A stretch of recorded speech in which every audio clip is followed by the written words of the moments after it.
Thanks for sticking it out and being here this morning. I will be as quick as possible. I'm going to start with sharing a poem that my mom wrote. It's called Fine Lace. Some words here for my baby on the cruelties of life, for I could only answer maybe to if a soul could take her pain and strife. For to wake up in your body every morning of the year, in the mirror see your sorrow and reflections of your tears. For there's tumors growing rampant and there's scars upon her face, but her mind is so intriguing, her heart the beauty of fine lace.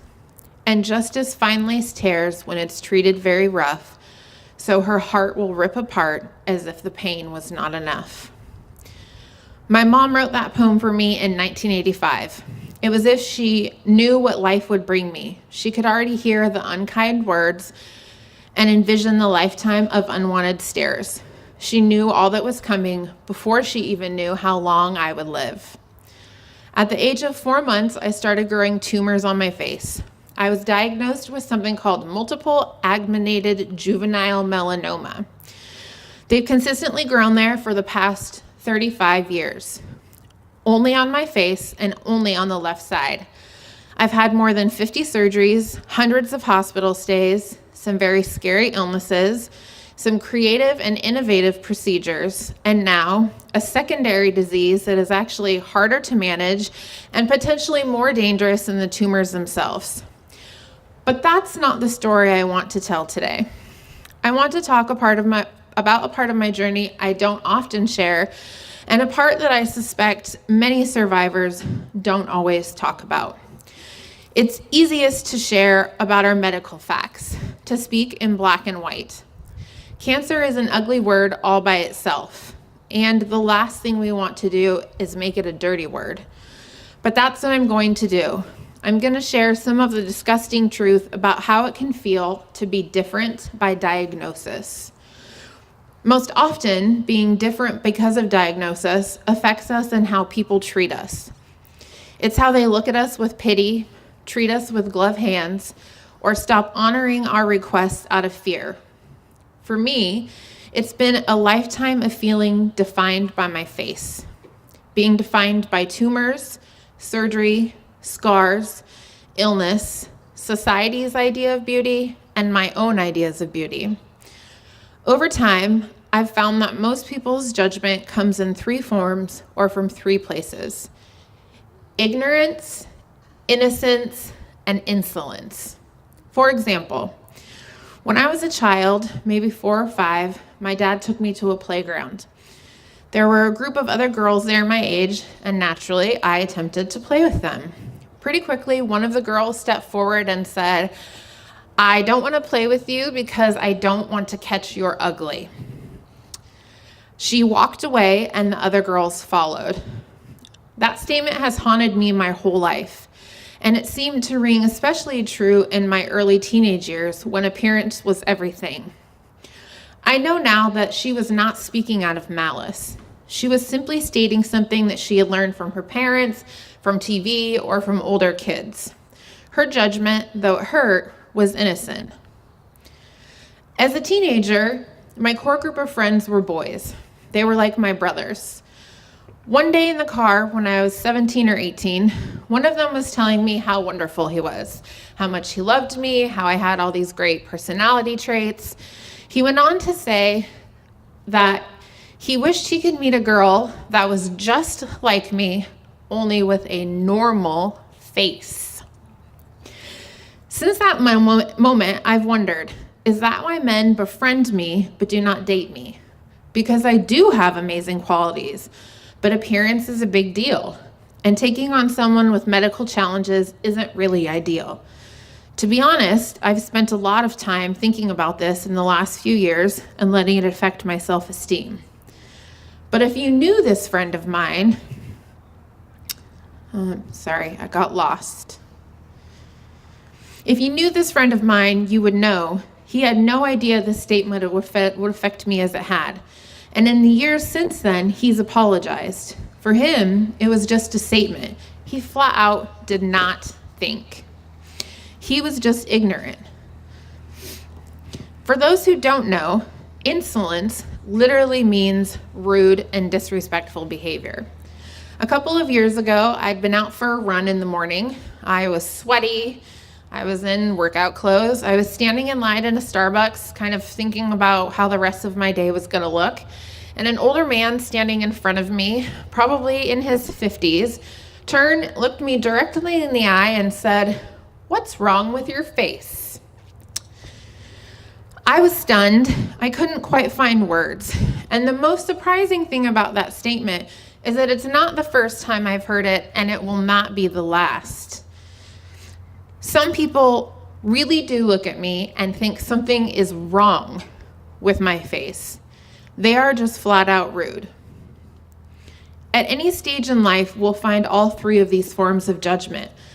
But we have to be careful, because sometimes we may be quick to assume someone is being ignorant or rude, when really we're just in a bad mood, feeling sick, or are so harshly judging ourselves that all we hear are negative comments. We've decided that we look sick and miserable because we feel sick and miserable. So when a concerned friend says, "We look a little tired today," we assume they mean, "You look terrible." As survivors, we can be our own worst critics and need to remember to be kinder to ourselves.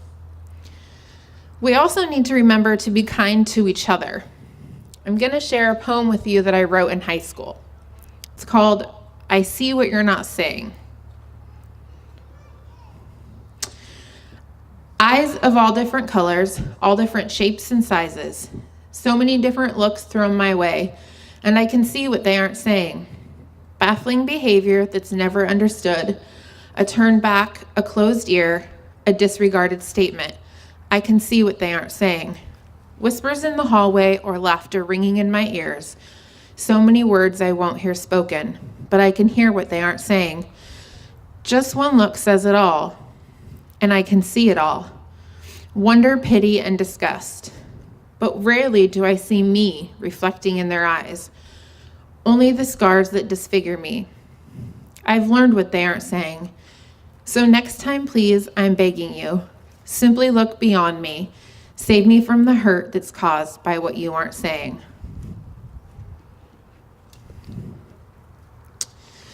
My surgeon is at UW Surgical Specialties Clinic. His waiting room is shared with the plastic surgery clinic. All the people there are having some kind of surgery. But every time I'm there, people stare at me blatantly.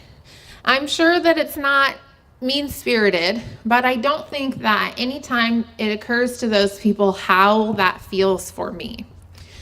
How many times as a survivor have you sat in a treatment room thinking, "Gosh, that person looks terrible today"?